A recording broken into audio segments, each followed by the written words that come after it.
రాజులకు రారాజు పుట్టెనంట, ఇలలోనంట అందాల తార వెలసినంట. రాజులకు రారాజు పుట్టెనంట, ఇలలోనంట అందాల తార వెలసినంట. సర్వలోక ప్రజలందరికీ మహిమ, క్రీస్తు నీలో నాలో ఉదయించేను. ఆనందం సంతోషం సమాధానం కలుగును మనకు. Happy happy Christmas, merry merry Christmas. Happy happy Christmas, merry merry Christmas. ఆయా ప్రాంతాల్లో దేవుడు బలంగా వాడబడుతున్న దైవజనులు మన మధ్యకు వచ్చారు. మరొకసారి మన్నా చెప్పండి. మరి సమయాన్ని అయ్యగారికి వాక్యానికి సమయం చేస్తున్నాం. ప్రియులారా, ప్రభు అయిన యేసుక్రీస్తు వారి పరిశుద్ధ నామమున మీ అందరికీ కృపయు సమాధానమును కలుగునుగాక. మీ అందరికీ క్రిస్మస్ శుభములు శుభాకాంక్షలు తెలియజేయచ్చు ఉన్నాను. నన్ను ఆహ్వానించి ఈ సమయాన్ని నాకు ఏర్పాటు చేసినటువంటి రెవరెండ్ యోసేఫ్ గారికి, పాస్టమ్మ గారికి మా హృదయపూర్వక మరణాత తెలియచేస్తూ ఉన్నాను. అందరికీ మరణాత.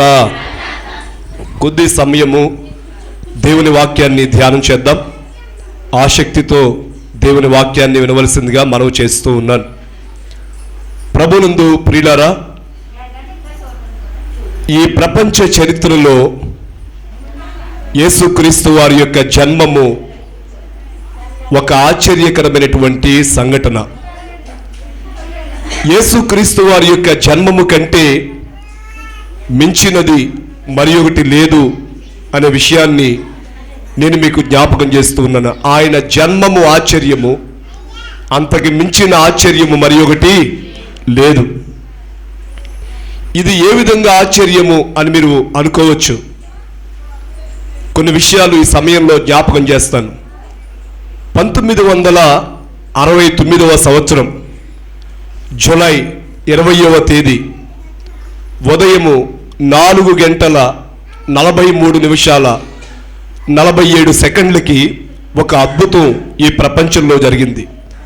1969వ సంవత్సరం జూలై 20వ తేదీ ఉదయం 4:43:47 జరిగిన అద్భుతం ఏమిటి అంటే, మొట్టమొదటిసారిగా భూమి మీద నుండి నీల్ ఆర్మ్స్ట్రాంగ్ అనేటువంటి ఒక శాస్త్రవేత్త, ఒక సైంటిస్ట్ అంతరిక్షంలోనికి వెళ్ళాడు.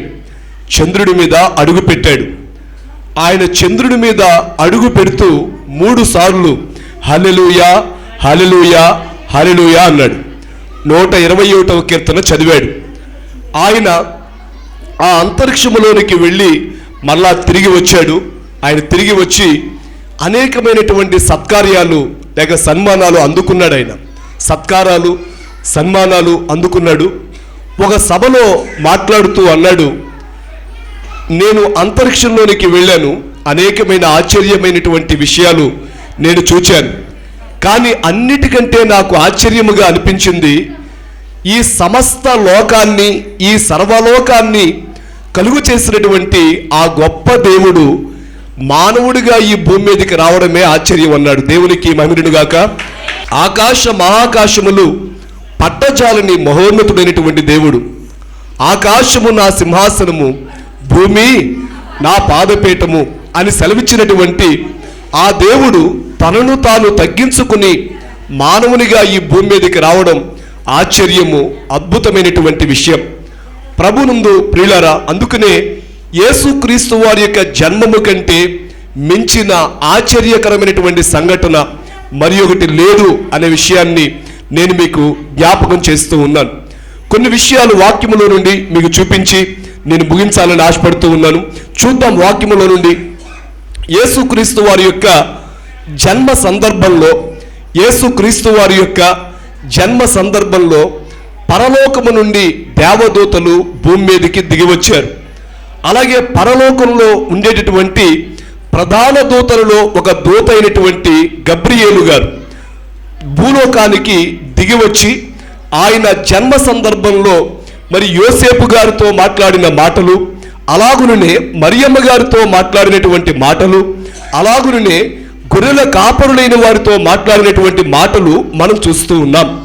యేసేపు గారికి దేవదూత గారు కనబడి, స్వప్నములో కనబడి మాట్లాడిన విషయాలు మత్తయి సువార్త 1వ అధ్యాయంలో చూస్తూ ఉన్నాం. అలాగునే దేవదూత గారు మరియమ్మ గారికి కనబడి మాట్లాడిన విషయాలు లూకా సువార్త 1వ అధ్యాయంలో చూస్తూ ఉన్నాం. అలాగే దేవదూత గారు గొర్రెల కాపరులకు కనబడి మాట్లాడినటువంటి విషయాలు లూకా సువార్త 2వ అధ్యాయంలో మనం చూస్తూ ఉన్నాం. ఈ సమయంలో దేవదూత గారు మరి మరియమ్మ గారితో మాట్లాడినటువంటి ఒక విషయాన్ని మీ ముందు ఉంచి నేను ముగించాలని ఆశిస్తూ ఉన్నాను. లూకా సువార్త 1వ అధ్యాయము, లూకా సువార్త 1వ అధ్యాయము మనం చూస్తే 31వ వచనము నుండి 31వ వచనము నుండి, ఇదిగో నీవు గర్భము ధరించి కుమారునికని ఆయనకు యేసు అని పేరు పెట్టుదువు, ఆయన గొప్పవాడై సర్వోన్నతుని కుమారుడు అనబడును అనే మాట చూస్తూ ఉన్నాం. దేవదూత గారు మరియమ్మ గారితో మాట్లాడుతూ చెప్పినటువంటి మాట, నీవు గర్భము ధరించి కుమారుని కంటావు, ఆయనకు యేసు అని పేరు పెడతావు, ఆయన గొప్పవాడై సర్వోన్నతుని కుమారుడు అనబడును. ఆయన ఏమవుతారైనా గొప్పవారు. ఈరోజు ఆ ఒక్క మాట గురించి నేను మీకు క్లుప్తంగా వివరించి ముగించాలని ఆశపడుతూ ఉన్నాను. దేవునికి స్తుతి కలుగును గాక. Happy Christmas, merry Christmas, happy happy happy Christmas. క్రీస్తు మన కొరకు పుట్టెను, క్రీస్తు అందరి కొరకు పుట్టెను, యేసు ప్రభువు పుట్టెను. ప్రభునందు ప్రియులరా, దేవదూత గారు చెప్పినటువంటి ఈ మాటలో ఎవరితో మాట్లాడుతున్నారు? దేవదూత గారు మరియమ్మ గారితో మాట్లాడుతూ, నీవు గర్భము ధరించి కుమారుని కంటావు, ఆయనకు యేసు అను పేరు పెడతావు, ఆయన గొప్పవాడై సర్వోన్నతుని కుమారుడనబడును అనే మాట చూస్తున్నాం. ఆయన ఎవరు అంటే గొప్పవాడై అనే మాట చూస్తూ ఉన్నాం. ప్రభునందు ప్రియులరా, ప్రస్తుతము ఈ భూమి మీద 740 కోట్ల మంది ప్రజలు ఈ భూమి మీద జీవిస్తూ ఉన్నారు. గతించిన 4000 సంవత్సరాలను మనం చూస్తే 1600 కోట్ల మంది ప్రజలు ఈ భూమి మీద జీవించారు. మళ్ళా చెప్తున్నాను, ప్రస్తుతం ఎంతమంది ఉన్నారు భూమి మీద? 740 కోట్ల మంది ప్రజలు. గతించిన 4000 సంవత్సరాల చరిత్రను చూస్తే 1600 కోట్ల మంది ఈ భూమి మీద జీవించారు అని పండితుల యొక్క అభిప్రాయం. అయితే ఈ మాటలు మీకు ఎందుకు జ్ఞాపకం చేస్తున్నానంటే, యేసుక్రీస్తు ప్రభువు వారి కంటే గొప్పవారు ఈ భూమి మీద ఇంతవరకు పుట్టలేదు. దేవునికి మహిమ కలుగును గాక. యేసుక్రీస్తు వారి కంటే గొప్పవారు ఎంతో మంది ఈ భూమి మీద జన్మించారు, ఎంతో మంది ఈ భూమి మీద జీవించారు, ఎంతో మంది మరణించారు, ఎంతో మంది గొప్పవారుగా ఈ లోకం దృష్టిలో ఉండి ఉండవచ్చు. కానీ యేసుక్రీస్తు వారి కంటే గొప్పవారు ఈ ప్రపంచ చరిత్రలో ఎప్పటి వరకు పుట్టలేదు. భవిష్యత్తులో ఆయన కంటే గొప్పవారు ఎవరూ కూడా పుట్టలేరు. దేవునికి మహిమ కలుగును గాక. యేసుక్రీస్తు వారి యొక్క జన్మం ఒక అద్భుతం, ఒక ఆశ్చర్యం. ఆయన జీవితం అద్భుతం, ఆశ్చర్యం. అలాగే ఆయన చేసిన అద్భుతాలు, ఆయన బోధలు, ఆయన సేవ, ఆయన మరణం, ఆయన పునరుద్ధానం, ఆయన ఆరోహణం, యేసుక్రీస్తు వారి యొక్క జీవితంలో ఉన్న ఏ అంశాన్ని మనం తీసుకున్నప్పటికీ కూడా అది అద్భుతమైనది. సరే, ప్రభునందు ప్రియులారా, యేసుక్రీస్తు వారి కంటే గొప్పవారు ఇంతవరకు ఈ భూమి మీద ఎవరూ కూడా పుట్టలేదు. అందుకనే ఆయన జన్మాన్ని గురించి ఈరోజు మీరు ఇసుక పొడిలో మీరు మాత్రమే క్రిస్మస్ చేయడం కాదు, ఈ ప్రపంచంలో 350 కోట్ల మంది కంటే ఎక్కువ మంది క్రిస్మస్ పండుగ చేస్తూ ఉన్నారు. దేవునికి మహిమను గాక. ఎంతమంది చేస్తున్నారు? ఎన్ని వందల కోట్ల మంది? 350 కోట్ల మంది కంటే ఎక్కువ మంది ప్రపంచంలో యేసుక్రీస్తు వారి యొక్క జన్మమును తలంచుకుని ఆరాధిస్తూ ఉన్నారు. అందుకే నేను అంటాను చాలా పర్యాయాలు, క్రిస్మస్ పండుగ కాదు, ఇది పండుగలకే పండుగ. దేవునికి మహిమను గాక. ఇది పండుగలకే పండుగ, ఇది గొప్ప పండుగ, ఇది మహా పండుగ. ఏదో ఒక రాష్ట్రం వారు, ఒక దేశం వారు చేసే పండుగ కాదు, లోకమంతా చేసే పండుగ. అందుకే దైవజనుడు దేవదాసయ్య గారు, పల్లెయందు క్రిస్మస్, పట్నమందు క్రిస్మస్, దేశమంతా క్రిస్మస్, లోకమంతా క్రిస్మస్. చిన్నవారి క్రిస్మస్, పెద్దవారి క్రిస్మస్, పేదవారి క్రిస్మస్, గొప్పవారి క్రిస్మస్. లోకమంతా చేసే ఏకైక పండుగ ఏదైనా ఉంది అంటే అది క్రిస్మస్ పండుగ మాత్రమే. దేవునికి మహిమ కలుగునుగాక. ఈ చదువుకున్న వాక్య భాగంలో ఆయన గొప్పవాడై అనే మాట చూస్తూ ఉన్నాం. గొప్పవాడు అనే మాట గురించి ఈరోజు కొన్ని విషయాల్ని నేను మీకు జ్ఞాపకం చేస్తున్నాను. ఈ ప్రపంచము ముందు నిలబడి యేసుక్రీస్తు వారి కంటే గొప్పవారు ఎవరైనా ఉన్నారా అని మనం అడిగితే, ఎవరైనా పుట్టారా అని అడిగితే యేసుక్రీస్తు తప్ప మరొక సమాధానం రాదు. దేవునికి మహిమగలుగుగాక. ఎంతమందికి అర్థమవుతున్నాయి ఈ మాటలు? ఈ ప్రపంచము ముందు నిలబడి యేసుక్రీస్తు వారి కంటే గొప్పవారు ఎవరైనా జన్మించారా, ఆయన కంటే గొప్పవారు ఎవరైనా ఈ భూమి మీద జన్మించారా అని మనం అడిగితే ఆయన కంటే గొప్పవారు ఎవరూ కూడా ఇంతవరకు జన్మించలేదు అనే విషయాన్ని మీరు గ్రహించాలి. అయితే ఎందులో గొప్పవారు? గొప్పవారు అంటే సరిపోతుందా?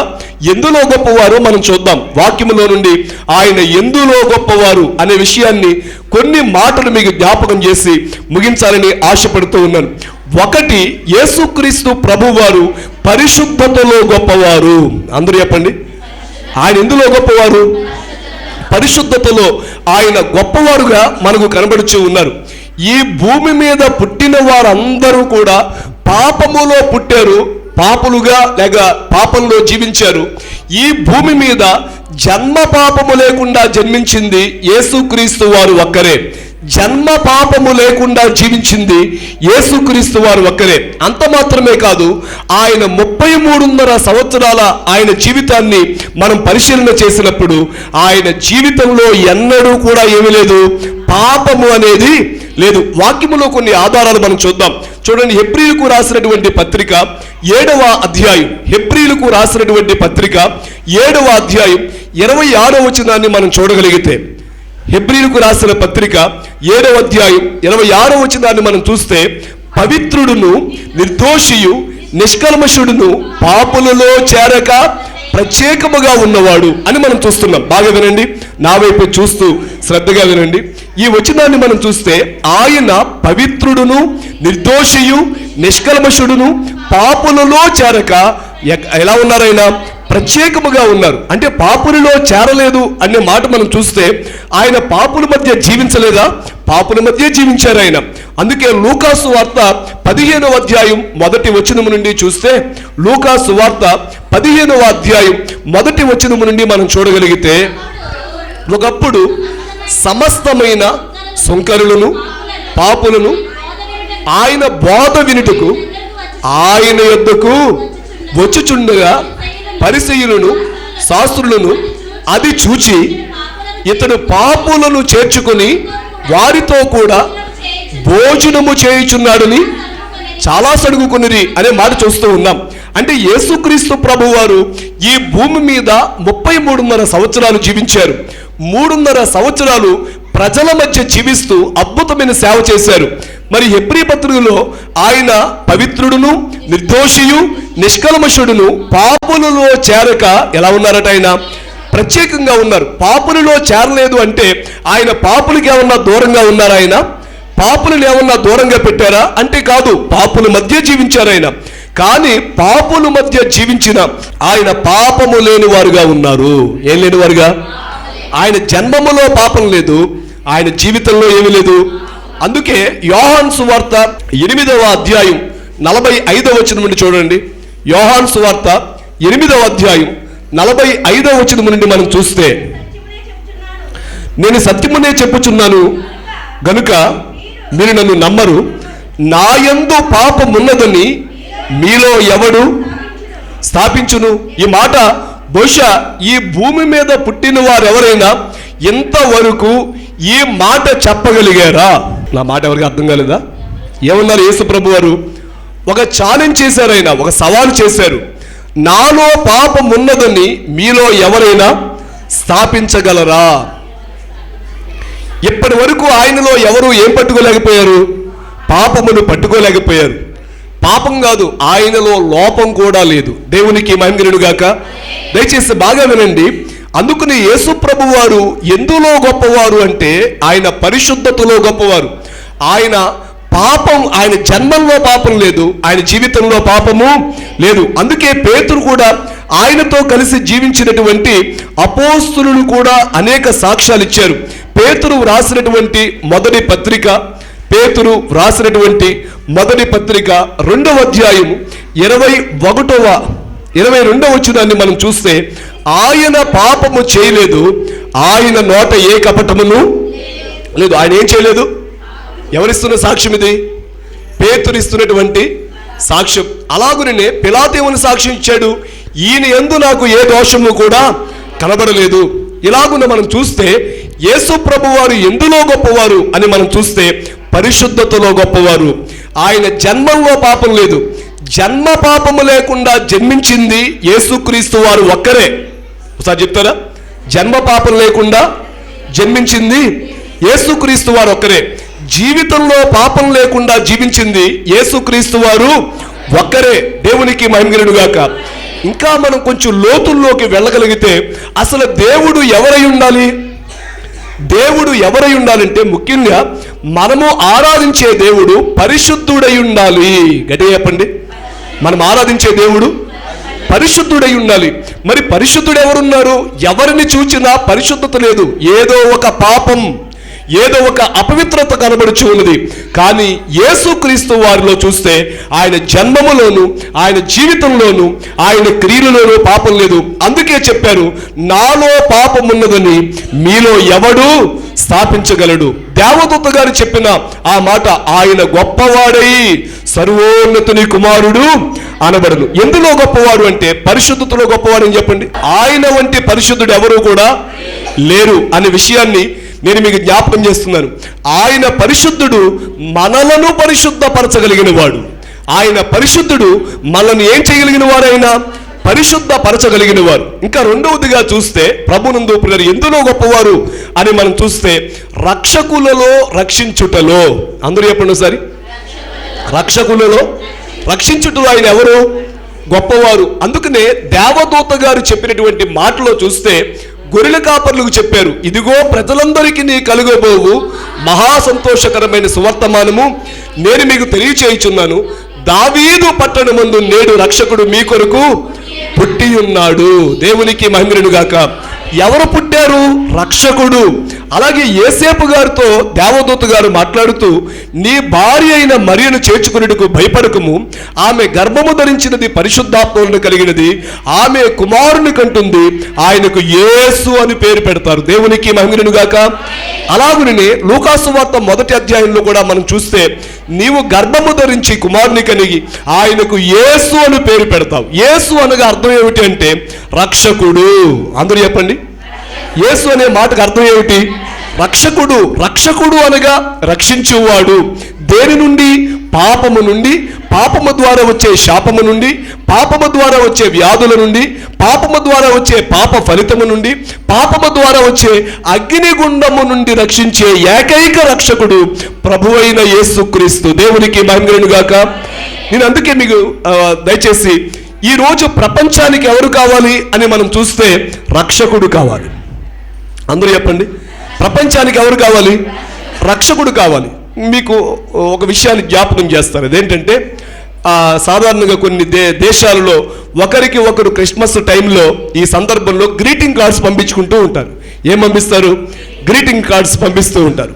ఓ గ్రీటింగ్ కార్డు మీద ఇలా వ్రాయబడింది ఏమనంటే, దేవుడు తన కుమారుణ్ణి ఏ విధంగా ఈ లోకానికి పంపించారు అని మనం చూస్తే, దేవుడు ఈ లోకానికి తన కుమారుడైనటువంటి యేసుక్రీస్తు వారిని ఏ విధంగా పంపించారు అని చూస్తే ఆ గ్రీటింగ్ కార్డులో ఉన్నది, ఈ ప్రపంచానికి టెక్నాలజీ అవసరమైతే తన కుమారుణ్ణి సైంటిస్ట్గా పంపించేవారట. అలాగే ధనవంతుడు ఈ లోకానికి అవసరమైతే ఒక ఎకానమిస్ట్గా తన కుమారుణ్ణి పంపించి ఉండేవారు.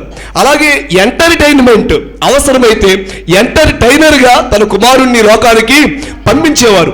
కానీ దేవుడు తన కుమారుణ్ణి ఓ ధనవంతుడిగా పంపించలేదు, ఓ సైంటిస్ట్గా పంపించలేదు, ఓ ఎంటర్టైనర్గా పంపించలేదు, రక్షకుడుగా పంపించారు. దేవునికి మహిమనుగాక.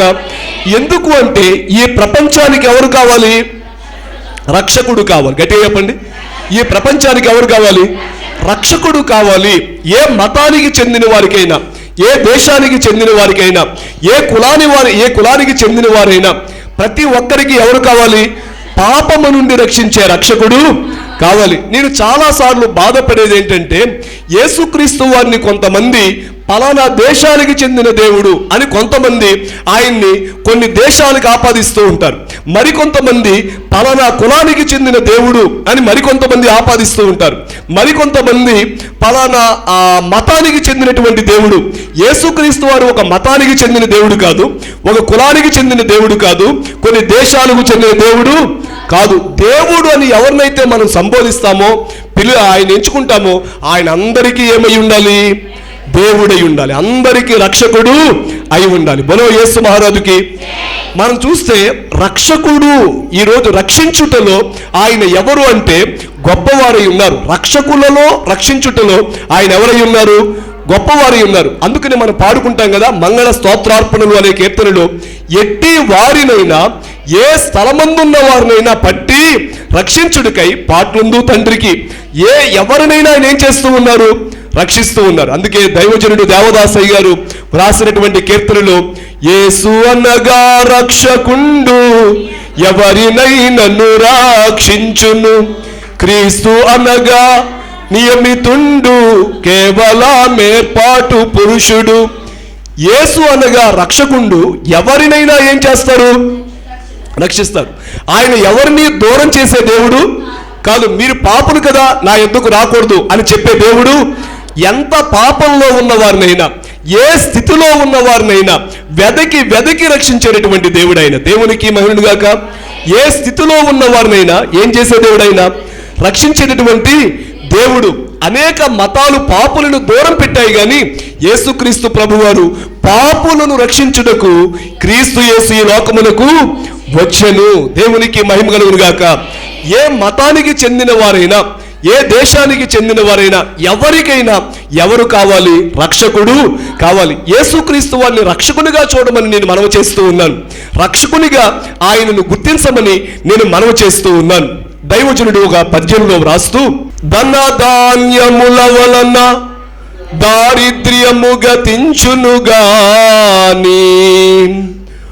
మోక్షము మీకు కలుగబోదు,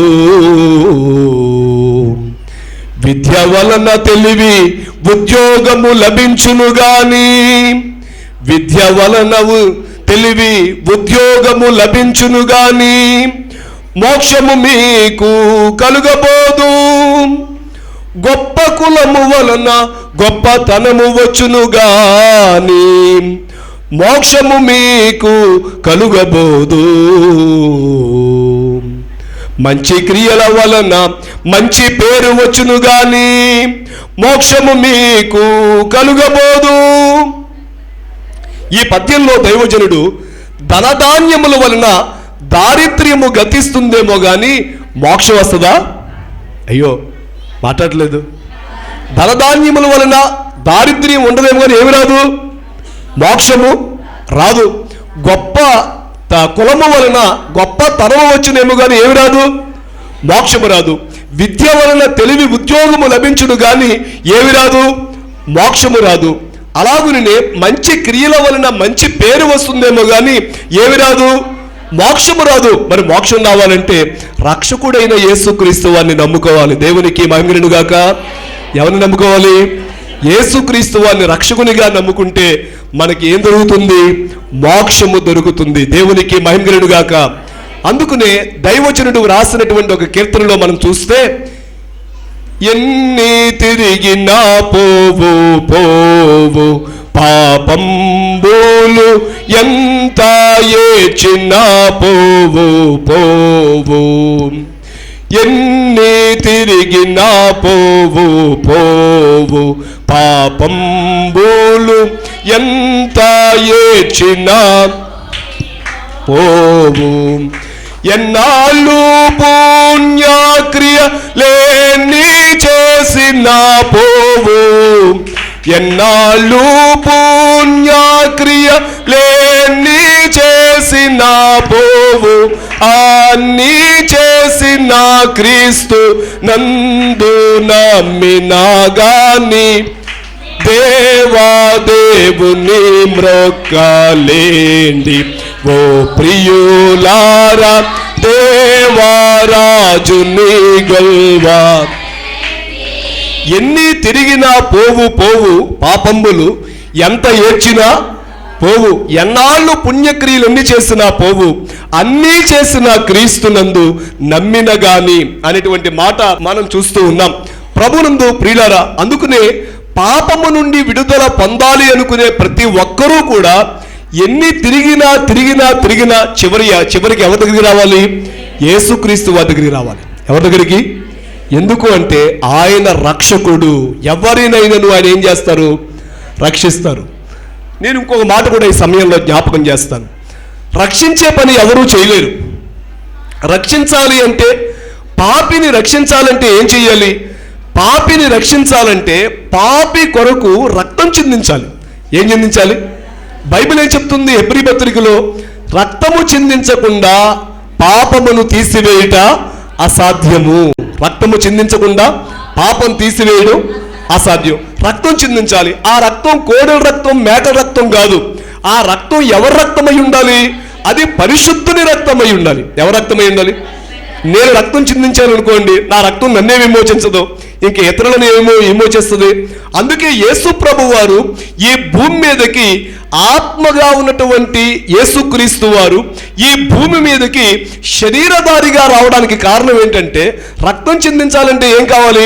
శరీరం కావాలి. అందుకే శరీరధారిగా ఈ భూమి మీదకి వచ్చి 33.5 సంవత్సరాలు జీవించి కడకు ఆయన సిలువ వేయబడి తన రక్తమంతటిని సిలువలో ఏం చేశారు? ఆయన చిందించి ఆయన పాపము నుండి మనందరికీ విమోచనము కలుగ చేశారు. దేవునికి మహిమ కలుగును గాక. అర్థమైన వారు చేతులు పెట్టి చప్పట్లు కొట్టిన ఒకసారి. రక్షించే పని, పాపులను రక్షించే పని అందరూ చేయగలరా? ఎవరూ చేయలేరు. ఎవరు చేయగలరు? అది పరిశుద్ధుడైనటువంటి దేవుడే. అందుకే ఆ పరిశుద్ధుడైనటువంటి దేవుడే యేసుక్రీస్తు అనే పేరున ఈ భూమి మీదకి వచ్చి మనందరి పాపముల పరిహారము నిమిత్తము ఆయన సిలువలో రక్తము చిందించి ఆయన మరణించి సమాధి చేయబడి తిరిగి లేచిన విషయాన్ని నేను మీకు జ్ఞాపకం చేస్తున్నాను. ఈరోజు ఈ వాక్యం వింటున్నటువంటి మీలో ఎవరైనా ఇంకా రక్షకునిగా ప్రభువుని అంగీకరించకపోతే, రక్షకునిగా ప్రభువుని స్వీకరించకపోతే, ఏదో ఇంకా మాకు చాలా బాధ్యతలు ఉన్నాయండి, తప్పేలేదు, మీ బాధ్యతలు మీరు నిర్వర్తించండి తప్పకుండా. అయితే యేసుక్రీస్తు వారిచ్చే రక్షణను మాత్రం నిర్లక్ష్యము చేయకండి. అందుకనే బైబిల్ చెప్తుంది, ఎంత గొప్ప రక్షణను నీవు నిర్లక్ష్యము చేసినా ఎలాగూ తప్పించుకుందువు. ఏం నిర్లక్ష్యం చేయొద్దు మీరు? రక్షకుడైన యేసుక్రీస్తు వారిని నిర్లక్ష్యం చేయకండి. అలాగే ఆయన ఇచ్చు గొప్ప రక్షణను ఎవరూ కూడా నిర్లక్ష్యము చేయవద్దు. దేవునికి మహిమ కలుగునుగాక. సరే, నేను చెప్పే అంశాన్ని ఇంకొక మాట చెప్పి ముగిస్తాను నేను. దేవునికి మహిమ కలుగునుగాక, దేవునికి స్తుతి కలుగునుగాక. యేసుక్రీస్తు వారు గొప్పవారు, ఇది మన అంశం. దేవదూత గారు ఏం చెప్పారు? ఆయన గొప్పవాడై ఏమవుతారు? ఆయన గొప్పవాడై సర్వోన్నతుని కుమారుడు అనబడును. గొప్పవారు అంటే ఎందులో గొప్పవారైనా అని మనం చూస్తే ఆయన పరిశుద్ధతలో గొప్పవారు. రెండవదిగా చూస్తే ఆయన రక్షకులలో, రక్షించుటలో ఆయన ఏమై ఉన్నారు? గొప్పవారై ఉన్నారు. ఆయన వంటి రక్షకుడు ఎవరూ కూడా లేరు అనే విషయాన్ని మనం జ్ఞాపకం చేసుకోవాలి. అందుకే మొదటి యోహాను పత్రిక 4వ అధ్యాయం 14వ వచనాన్ని మనం చూడగలిగితే, యోహాను రాసిన మొదటి పత్రిక 4వ అధ్యాయం 14వ వచనం, మరియు తండ్రి తన కుమారుని లోక రక్షకుడుగా ఉండుటకు పంపినుట మేము చూచి సాక్ష్యమిచ్చుచున్నాం. తండ్రి తన కుమారుని ఏ రక్షకుడిగా పంపించారు? లోక రక్షకుడు. ఆయన ఒక ప్రాంతానికి రక్షకుడు, లోక రక్షకుడు. దేవునికి మహిమ కలుగునుగాక. ఆయన లోకమంతటికి ఏమై ఉన్నారు? ఆయన రక్షకుడై ఉన్నారు అనే విషయాన్ని మనం స్పష్టంగా ఈ వచనంలో మనం చూస్తూ ఉన్నాం. దేవునికి స్తుతి కలుగునుగాక. ఇంకా ఆయన ఎందులో గొప్పవారు అని మనం చూస్తే, మాదిరికరమైన జీవితమును జీవించడంలో. అందరూ చెప్పండి, మాదిరికరమైన జీవితమును జీవించడంలో ఆయన గొప్పవారు. యేసు ప్రభు వారు ఎంత కాలము ఈ భూమి మీద జీవించారు? 33.5 సంవత్సరాలు జీవించారు. 3.5 సంవత్సరాలు ప్రజల మధ్య అద్భుతమైనటువంటి సేవ ఆయన జరిగించిన విషయాన్ని నేను మీకు జ్ఞాపకం చేస్తూ ఉన్నాను. అయితే చాలా మంది బోధలు చెప్తారు, ప్రసంగాలు చేస్తారు, ఉపన్యాసాలు చెప్తూ ఉంటారు. అయితే యేసుక్రీస్తు వారు అందరిలాంటి ఉపన్యాసకుడు, బోధకుడు కాదు. ఆయన ఎంత గొప్పవారు అంటే ఆయన తన జీవితంలో ఏది బోధించారో తన జీవితంలో ఆయన నెరవేర్చి చూపించారు. దేవునికి మహిమలు గాక. యేసుక్రీస్తు వంటి మాదిరికరమైనటువంటి మరి జీవితాన్ని జీవించినటువంటి వ్యక్తిని ఈ ప్రపంచ చరిత్రలో మనం చూడలేం. మళ్ళా చెప్తున్నాను, యేసుక్రీస్తు వారి వలె మాదిరికరమైనటువంటి జీవితాన్ని జీవించిన మరి ఒకరిని మనం ఈ లోకంలో జీవించలేం. ఉదాహరణకి తన్ను తాను తగ్గించుకునేవాడు హెచ్చింపబడును, తన్ను తాను హెచ్చించుకునేవాడు తగ్గించబడును. యేసుప్రభు వారు తగ్గించుకోమని చెప్పారు. తగ్గించుకోమని చెప్పిన యేసుప్రభు వారు తగ్గించుకొని చూపించారు. ఆయన చెప్పండి ఒకసారి, తగ్గించుకొని ఎలా చూపించారు? శిష్యుల పాదాలు కడిగి. ఎక్కడైనా ఏ మతంలోనైనా గురువు పాదాలు శిష్యులు కడుగుతారు, అంతే కదా? గురువు పాదాలు శిష్యులు కడుగుతారు. కానీ ఎక్కడ చూస్తే శిష్యుల పాదాలు పరమ గురువైన యేసుక్రీస్తు వారు కడిగారు. రెండు చేతులు బయట గట్టిగా చెప్పకూడదాం. బోధకు తగిన జీవితం. ఏ జీవితం అయింది? బోధకు తగిన జీవితం. నీ శత్రువులను ప్రేమించు, మీ శత్రువులను ప్రేమించండి అన్నారు. ప్రేమించారా? అయ్యో మాట్లాడలేదు. మీ శత్రువులను ఏం చేయండి? ప్రేమించండి అన్నారు. యేసుప్రభు వారు ప్రేమించారా? ప్రేమించారు. సిలువ మీద ఆయన తనను హింసించిన వారిని ఆయన ప్రేమించి వారి కొరకు ప్రార్థన, నీ శత్రువులకు మేలు చేయుడి అన్నారు, చేసి చూపించారు. నీ శత్రువుల కొరకు ప్రార్థన చేయుడి అన్నారు, ప్రార్థన చేసి చూపించారు. నీ శత్రువులను దీవించండి అన్నారు, దీవించి చూపించారు. ఆయన ఎలా ప్రార్థన చేయాలో చేసి చూపించారు, ఎలా ప్రేమించాలో ప్రేమించి చూపించారు, ఎలాగో తగ్గించుకోవాలో తగ్గించుకుని చూపించారు, ఎలా జీవించాలో జీవించి చూపించారు. అందుకే మాదిరికరమైన జీవితాన్ని యేసు ప్రభు వారు జీవించారు. అలాగూ మాదిరికరమైన జీవితాన్ని జీవించడంలో ఆయన గొప్పవారు. దేవునికి స్తుతి కలుగును గాక. అందుకనే పేతురు రాసినటువంటి మొదటి పత్రిక 2వ అధ్యాయంలో మనం చూస్తే, ఆ క్రీస్తు కూడా మీ కొరకు బాధపడి మీరు తన అడుగు జాడల యందు నడుచుకున్నట్లు మీకు మాదిరి ఉంచిపోయెను. మనకేముంచి వెళ్ళారైనా? ఇప్పుడు ఆ మాదిరిలో ఆయన అడుగు జాడల్లో మనం ఏం చేయాలి? గట్టిగా చెప్పాలి, నడవాలి. క్రిస్మస్ చేస్తున్న వారులారా, క్రీస్తు అడుగు జాడలలో నడవకపోతే మీరు చేసే క్రిస్మస్ వన్ సైడ్ అయిపోతుంది. వన్ సైడ్ అంటే ఏంటి? క్రిస్మస్ పండుగ మీకే సంతోషాన్ని ఇచ్చేది. ప్రభు కూడా ఏమివ్వాలి? మనం చేసే పండుగ ద్వారా ఎవరికి సంతోషం కలగాలి? ప్రభువుకి కూడా ఏం కలగాలి? సంతోషం కలగాలి. ఎప్పుడు కలుగుతుంది? మీరు ఆయన అడుగు జాడలలో మీరు నడిచినప్పుడు, మీరు ఆయనను పోలి జీవించినప్పుడు మరి మనం చేసే పండుగ ద్వారా ఆయనకు సంతోషం కలుగుతుంది. దేవునికి మహిమ కలుగును గాక. యేసుక్రీస్తు వారి వలె మాదిరికరమైన జీవితాన్ని జీవించిన మరి ఒకరు ఈ ప్రపంచ చరిత్రలో లేరు అనే విషయాన్ని నేను మీకు జ్ఞాపకం చేస్తున్నాను. దేవునికి స్తుతి కలుగును గాక. ఇక 4వదిగా చూస్తే యేసు ప్రభు వారు ఎందులో గొప్పవారు అని మనం చూడగలిగితే ఆయన అద్భుతాలు చేయడంలో గొప్పవారు. అందరూ చెప్పండి, ఏం చేయడంలో? యేసుక్రీస్తు ప్రభు వారు చేయని అద్భుతం ఏమైనా ఉందా? లేదు. ఆయన అద్భుతాలు చేశారు. గురుడి వారికి చూపునిచ్చారు, మూగవారికి మాటనిచ్చారు, చెవిటి వారికి వినికిడి ఇచ్చారు, పక్షవాత రోగులను లేవనెత్తారు, చనిపోయిన వారిని బ్రతికించారు, అలాగునే దెయ్యములను వెళ్ళగొట్టారు, సృష్టిని శాసించారు ఆయన, ప్రకృతిని శాసించారు ఆయన. అందుకనే ఆయన ఎందులో గొప్పవారు అని మనం చూస్తే అద్భుతములు చేయడములో గొప్పవారు ఆయన. గట్టిగా చెప్పండి. మన జీవితాల్లో కూడా ఏం చేస్తారు? మీ జీవితాల్లో చేస్తారా? చేస్తారా? నమ్ముతున్నారా? అందునే ప్రభు అన్నారు కదా, నీవు నమ్మితే దేవుని మహిమను చూస్తావు. దేవునికి మహిమను గాక. మీరు నమ్మితే దేవుని మహిమను చూస్తారు. మీ జీవితాలలో కూడా అద్భుతమైనటువంటి కార్యములు జరిగించేవారు ఉన్నారు. నేను 8 సంవత్సరాల వయసులో చనిపోవాలి. హైదరాబాద్ నిలోఫర్ హాస్పిటల్లో 1 నెల రోజులు మా తల్లిదండ్రులు నాకు వైద్యం చేయించారు. అయినా ఉపయోగం లేదు. నన్ను తూర్పుగోదావరి జిల్లా, పశ్చిమ గోదావరి జిల్లా 2 జిల్లాలలో కూడా అన్ని హాస్పిటల్స్కి నన్ను తీసుకుని వెళ్ళారు. ఎంతోమంది వైద్యుల చేత నాకు వైద్యం చేయించారు. అయినా నాకు స్వస్థత రాలేదు. చివరికి మరణకరమైనటువంటి స్థితిలోనికి నేను వెళ్ళిపోయాను. ఆఖరికి సికింద్రాబాద్లో మాజీ ముఖ్యమంత్రి జలగం వెంకటరావు గారి ఫ్యామిలీ డాక్టర్ నాకు 8 సంవత్సరాల వయసులో 5 గంటల సేపు నాకు ఆపరేషన్ చేశారు. ఎన్ని గంటల సేపు? 5 గంటల సేపు ఆపరేషన్ చేశారు. డాక్టర్ గారు అన్నారు, మా హాస్పిటల్ చరిత్రలో ఇంత చిన్న వయసులో ఇంతసేపు మేము ఆపరేషన్ చేయడం ఇదే మొదటిసారి అన్నారు. ఆపరేషన్ చేసిన తర్వాత నన్ను మరలా తీసుకొచ్చారు. అయితే మరలా నా వ్యాధి మరలా నాలోనికి అది యథావిధిగా ఉంది, నాకు స్వస్థత రాలేదు. ఎన్నో ప్రయత్నాలు చేశారు, ఎన్నో వేల రూపాయలు ఖర్చు పెట్టారు. చివరికి మరి ముదునూరుపాడు స్వస్థతశాల, మాది తాడేపల్లిగూడెం, మాది పక్కనే ముదునూరుపాడు ఉంది.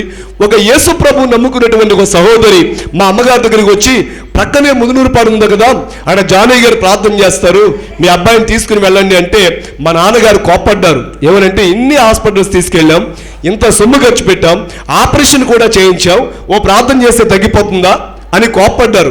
మరలా అడిగారు మా అమ్మగారు, నాకు ఇష్టం లేదు, నీకు ఇష్టమైతే తీసుకెళ్ళన్నారు. ముదునూరుపాడు తీసుకెళ్లారు. చావు బ్రతుకుల మధ్య ఉన్నటువంటి నన్ను ముదునూరుపాడు తీసుకుని వెళితే జానయ్య గారు తైలం పోసి ప్రార్థన చేశారు. వెంటనే యేసు ప్రభు నన్ను స్వస్థపరిచారు. దేవునికి మహిమ కలుగును గాక. 8 సంవత్సరాల వయసులో చనిపోవలసిన నేను ఇప్పుడు సజీవంగా ఉండి దేవుని యొక్క సువార్తను ప్రకటిస్తూ ఉన్నాను. దేవునికి స్తుతి కలుగును గాక. బలో యేసు మహారాజుకి. మా కుటుంబం అంతా రక్షించబడింది. మా కుటుంబం ద్వారా 40 కుటుంబాలు రక్షించబడ్డాయి. ఈరోజు నేను 4 సంఘాలు అమలాపురం ప్రాంతంలో మరి స్థాపించి బైబిల్ మిషన్ పక్షంగా మరి సేవలు జరిగిస్తూ ఉన్నాను. దేవునికి స్తుతి కలుగును గాక. ఈ మాటలు మీకు ఎందుకు చెబుతున్నానంటే, అద్భుతాలు చేయడంలో యేసుక్రీస్తు వారు గొప్పవారు. ఆయన చేసిన అద్భుతముల వంటి అద్భుతాలు ఈ ప్రపంచ చరిత్రలో ఎవరూ చేయలేదు. ఒకవేళ మీరు అనుకోవచ్చు, పేతురు గారు చేశారు కదండి, లేదా అపోస్తలులు చేశారు కదండి అంటే, చేశారు, యేసునామంలో చేశారు, నజరేయుడైన యేసునామంలో చేశారు, యేసుక్రీస్తు వారి యొక్క శక్తిని బట్టి చేశారు, అంతేగాని తమ స్వంత శక్తిని బట్టి చేయలేదు. దేవునికి మహిమను గాక. అందుకనే అతిశయించకూడదు కానీ అతిశయించవలసి వచ్చింది అంటాడు పౌలు భక్తుడు. మనం యేసు ప్రభు గొప్పవారు, ఆయనను నమ్ముకున్న మనం కూడా గొప్పవారమే. దేవునికి మహిమను గాక. మీరు గొప్పవారేనా? రాజకుమారులను ఏమంటారు? రాజు పెట్టిన ఏమంటారు? రాజు అంటారు కదా, ఏమంటారు? రాజు అంటారు. ఇప్పుడు ఆయన గొప్పవారైతే మనం కూడా ఎవరు? రేపు ఆయన సింహాసనం మీద కూర్చునే గొప్పవారు మనం, ఆయనతో కూర్చునేటువంటి గొప్పవారు మనం, ఆయన వలె ఉండే గొప్పవారు మనం, ఆయనకున్నటువంటి మహిమను కలిగినటువంటి గొప్పవారు మనం. అందుకే ఆయన గొప్పవారు, ఆయనను నమ్ముకున్నటువంటి మనం కూడా గొప్పవారమై ఉన్నాం. దేవునికి స్తుతి కలుగును గాక. ప్రభునందు ఎందులో గొప్పవారు అనే అంశాన్ని మీకు జ్ఞాపకం చేస్తున్నాను. 1 పరిశుద్ధతలో గొప్పవారు, 2 రక్షకులలో రక్షించుటలో ఆయన గొప్పవారు, 3 మాదిరికరమైన జీవితమును జీవించడంలో ఆయన గొప్పవారు, 4వదిగా మనం చూస్తే అద్భుతాలు చేయడంలో ఆయన గొప్పవారు. దేవునికి స్తుతి కలుగును గాక. ఇక 5వదిగా మనం చూస్తే సర్వాధికారము కలిగి ఉండుటలో ఆయన గొప్పవారు. దేవునికి స్తుతి గాక. ఏ అధికారం? యేసు ప్రభు వారు ఎవరు? అందుకే రోమీలకు రాసినటువంటి పత్రిక 9వ అధ్యాయంలో మనం చూస్తే, ఈయన సర్వాధికారి అయిన దేవుడై ఉండి నిరంతరము స్తోత్రార్హుడై ఉన్నాడు. దేవునికి మహిమ కలుగును గాక. మనం మత్తయి సువార్త 28వ అధ్యాయం చివరిలో మనం చూడగలిగితే ఆయన తెలియచేస్తూ, పరలోకమందును భూమి మీదను నాకు సర్వాధికారం ఇయ్యబడి ఉన్నది అన్నారు. పరలోకమందును భూమి మీదను నాకేముంది? సర్వాధికారం ఉన్నది అని. యేసు ప్రభు వారు ఎవరు? ఆయన దాసుడు వలె ఆయన కనబడుచు ఉన్నప్పటికీ కూడా ఆయన సర్వాధికారి అయి ఉన్నారు. ఏమై ఉన్నారు? అందుకనే అమ్మ ఇలాగే చూడండి, నేను ముగిస్తాను. సర్వాధికారి అంటే దేని మీద అధికారం కలిగిన వారు? పాపములను క్షమించడంలో ఆయన ఏం కలిగిన వారు? అధికారము. పాపములను క్షమించే అధికారం ఉందా లేదా? మీరు వాక్యంలో చూద్దాం ఒకసారి. మార్కు సువార్త 2వ అధ్యాయం 10వ వచనంలో చూస్తే, అయితే పాపమును క్షమించుటకు భూమి మీద మనుష్య కుమారునికి అధికారము కలదు. అంటే పాపములను క్షమించే అధికారం ఎవరికి ఉంది? యేసుక్రీస్తు వారికి ఉంది. పాపములను క్షమించే అధికారం ఎవరికి ఉంటుంది? దేవునికి మాత్రమే ఉంటుంది. యేసు ప్రభు వారు ఎవరు అంటే దేవుడు. అందుకనే పాపములను క్షమించే అధికారము కలిగిన వాడైన దేవునికి స్తోత్రము కలుగును గాక. అలాగనే సృష్టి మీద ఆయనకి ఏముంది? అధికారం ఉంది. చెప్పాలి, అందరూ చెప్పాలి. సృష్టి మీద ఆయనకి ఏముంది? అధికారం ఉంది. గనుకనే తుఫానును గద్దిస్తే వెంటనే ఏమైపోయింది? మాట్లాడలేదు మీరు. వెంటనే ఆగిపోయింది కదా. ఆయన చెప్పిన మాటకు లోబడిందా లోబడలేదా? లోబడింది. అంటే సృష్టి మీద ఆయన ఏం కలిగిన వారు? అధికారము కలిగిన వారు. చెప్పండి, అందరూ చెప్పండి. సృష్టి మీద ఏం కలిగిన వారు? అలాగే పాపులను క్షమించే అధికారము కలిగిన వారు. దేవునికి స్తుతి కలుగును గాక. అలాగునే ప్రభువునందు ప్రియులారా, ఆయన మరణము మీద అధికారము కలిగిన వారు. దేని మీద? మరణము మీద ఏం కలిగిన వారు? అధికారము కలిగిన వారుగా మనము వాక్యంలో చూస్తూ ఉన్నాం. యేసు ప్రభు వారు చనిపోయిన వారిని ఎంతమందిని బ్రతికించారు? ఆయన భూమి మీద ఉన్న దినములలో చనిపోయిన వారిని ఎంతమందిని బ్రతికించారు? ముగ్గురిని. ఎంతమందిని? ముగ్గురిని. ఒకరు యాయీరు కుమార్తెను బ్రతికించారు. రెండవది నాయీని వెధవరాలి కుమారుణ్ణి బ్రతికించారు. మూడవది లాజరును బ్రతికించారు. మొత్తం ఎంతమందిని? ముగ్గురిని 3 స్థలాలలో బ్రతికించారు. నేను ఇక్కడ ఆ రోజు యాయీరు కుమార్తెను బ్రతికిస్తే అన్నారట, అప్పుడే చనిపోయింది యాయీరు కుమార్తె, వెంటనే బ్రతికించాడైనా, ఇందులో గొప్పమీ లేదు. అక్కడ వెంటనే అప్పుడే చనిపోయింది కాబట్టి వెంటనే బ్రతికించడం అది గొప్ప విషయం కాదు అని విమర్శించారట. అప్పుడు యేసు ప్రభు వారు రెండో పర్యాయం నాయీని వెధవరాలి కుమారుణ్ణి గవిని వెలుపల బ్రతికించారు. ఎక్కడ బ్రతికించారు? గవిని వెలుపల.